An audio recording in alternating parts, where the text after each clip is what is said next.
Tonight on Connecticut's news station, the manhunt underway for a shooter at a Connecticut mall. At least one person wounded. Holiday shoppers sent scrambling. We're live at the Brass City Mall in Waterbury. A woman tells police a man who worked out at her gym sent her love letters, flowers, and repeated social media requests. Tonight, that man is in trouble with the law. And an early morning fire ripping through a small business in Manchester. Crews were on the scene all day into the night. We have the details on what made that fire so devastating.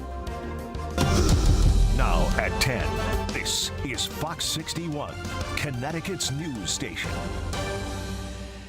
And we begin tonight in Waterbury, where the search for whoever shot a man at the Brass Mill Center Mall this evening. Thanks for joining us for the Fox 61 News at 10. I'm Brent Harden. The man shot was left fighting for his life in the hospital and sent panicked shoppers running for safety. Police still have not found the man responsible. Fox 61's Jake Garcia is live at the scene tonight with the latest on that investigation. Jake. Well, Brent, Waterbury police say the shooting happened around 5 o'clock this evening here inside the food court at the Brass Mill Center Mall, located just inside the doors you see behind me. Now, Waterbury police say when they arrived on the scene, they found a man inside the food court with a gunshot wound. Police say the man was taken to a local hospital for treatment. Now, his condition is not known at this time, but police believe that the shooting was a result of a fight between the shooter and the victim. And officers say there is no ongoing threat to the public. Now, I spoke with a store employee inside the mall who described the moment he heard the gunshots. I heard about 2 gunshots, and when I went outside my store to see what was going on, I seen kids, women, men, all types of people running. They kept saying, "Run, run, run, run," and then I kept seeing stores shut their gate. So I was wondering what had happened. Now, Saeed says that several stores, including his own, let people hide inside until it was safe for them to leave. Now, police say the suspect left the scene after the shooting and no arrests have been made at this time. Now, the mall closed as police investigated, and it remained closed for the rest of the evening. Now, investigators say this is an ongoing investigation, and anyone with information is asked to contact Waterbury Police. We're live in Waterbury. Jake Garcia, Fox 61, Connecticut's news station. All right, Jake, thank you. And Waterbury's recently appointed mayor is also speaking out about this shooting. In a statement sent out tonight, Mayor Paul Pernaruski said, unfortunately, gun violence continues to affect too many communities across the United States, including our Brass City. We will continue to work with our state and federal partners to be sure we have the tools and resources, including strong laws, to allow us to address violence such as what occurred today at the Brass Mill Center, end quote. All right, new here at 10 tonight, police in Massachusetts say a woman from Norwich was shot and killed in the town of Brockton. It happened early this morning on Nason Street. Police say they found 22-year-old Stephanie Beatty shot dead in her car. Gelson Fernandez of Brockton was arrested this afternoon. Police believe the two knew each other but are not sure what led up to the shooting. Massachusetts State Police and Brockton Police are leading the investigation, and they are asking anyone with any information that could help in that investigation to come forward. All right, turning now to the forecast, and we have a storm to warn you about tonight, set to arrive at the end of the weekend. Here's meteorologist Ryan Breton with all the details. Ryan? Brent, we get tomorrow in with pretty good weather, but the weekend will end with a lot of rain and wind. Tomorrow's forecast, mostly cloudy, getting up to about 48 in the Hartford area, but we'll be in the 50s in southern Connecticut and on the shoreline. Then we all get to around 60 by the end of the day Sunday, but it comes with rain and a gusty wind. Wanted to let you know that first thing in the morning tomorrow, there could be some areas of fog, especially in the Connecticut Valley, back through the Litchfield Hills. So just be aware of that for the first couple of hours in the morning. Not much sun tomorrow, but we get into the upper 40s inland, into the 50s in southern areas, and it will be a dry day. So by far, this is the pick of the weekend. Temperatures will range from 55 in New Haven to 48 in Hartford, 49 in Bristol, 53 degrees in Waterbury, low to mid 50s in southeastern Connecticut. Where you see here the 40s, that's where it won't warm up quite as much during the day tomorrow. Storm forming over the middle of the country. This all comes our way for late in the day on Sunday into Monday morning, and this will be a strong front. Look at how it looks here on the map.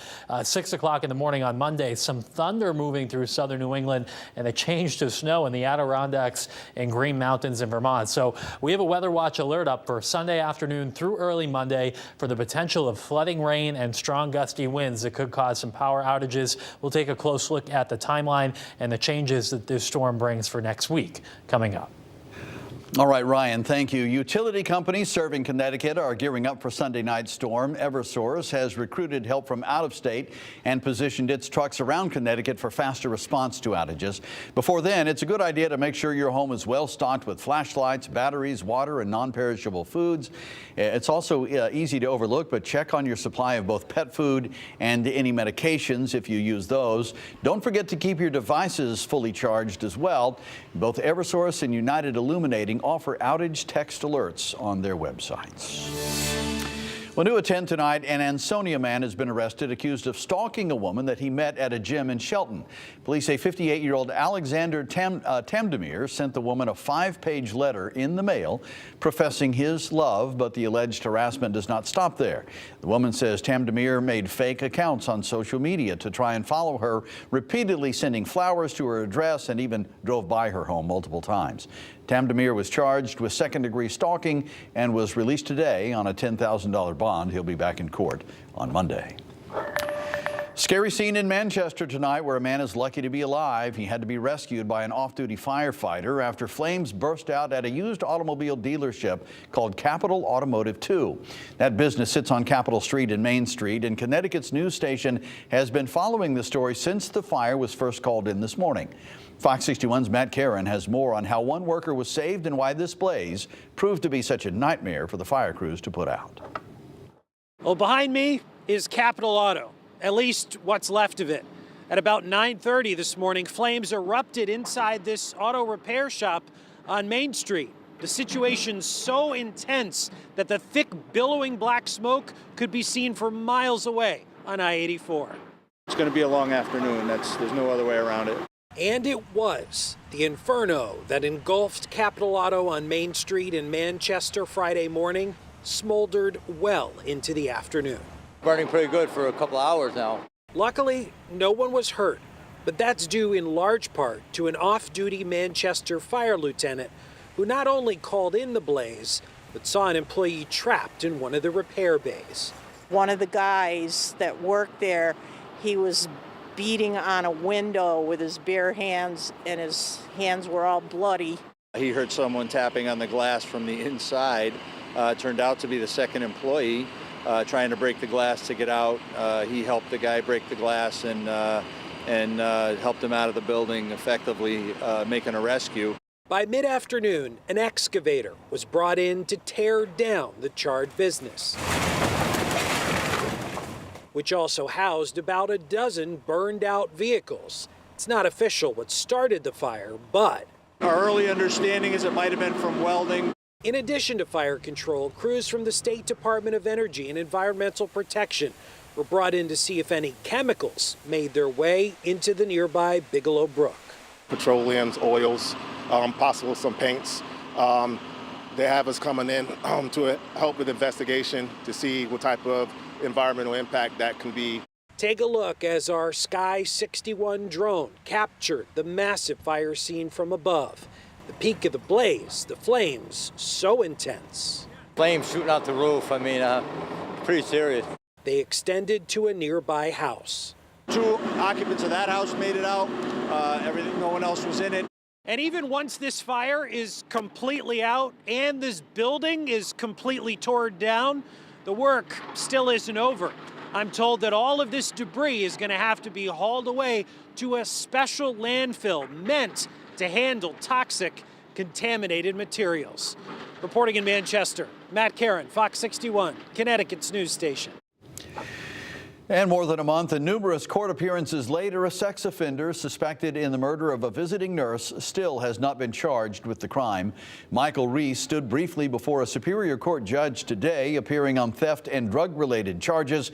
He received those charges on October 28th, shortly before visiting nurse Joyce Grayson was found dead inside his Willimantic home. Police say he was found in possession of Grayson's credit cards. Reese will appear back in court in February, and so far, no one has been charged in Grayson's death. Well, new at 10 tonight, bad news for anyone with tickets to see Italian singer Andrea Bocelli here in Connecticut. He announced today that tomorrow's show at the XL Center has been postponed, citing ongoing health challenges. Those who were planning to attend will now have to wait until February, when the show has been rescheduled as part of Bocelli's Valentine's tour. When he eventually takes the stage, it will be Bocelli's first time returning to Connecticut in 25 years.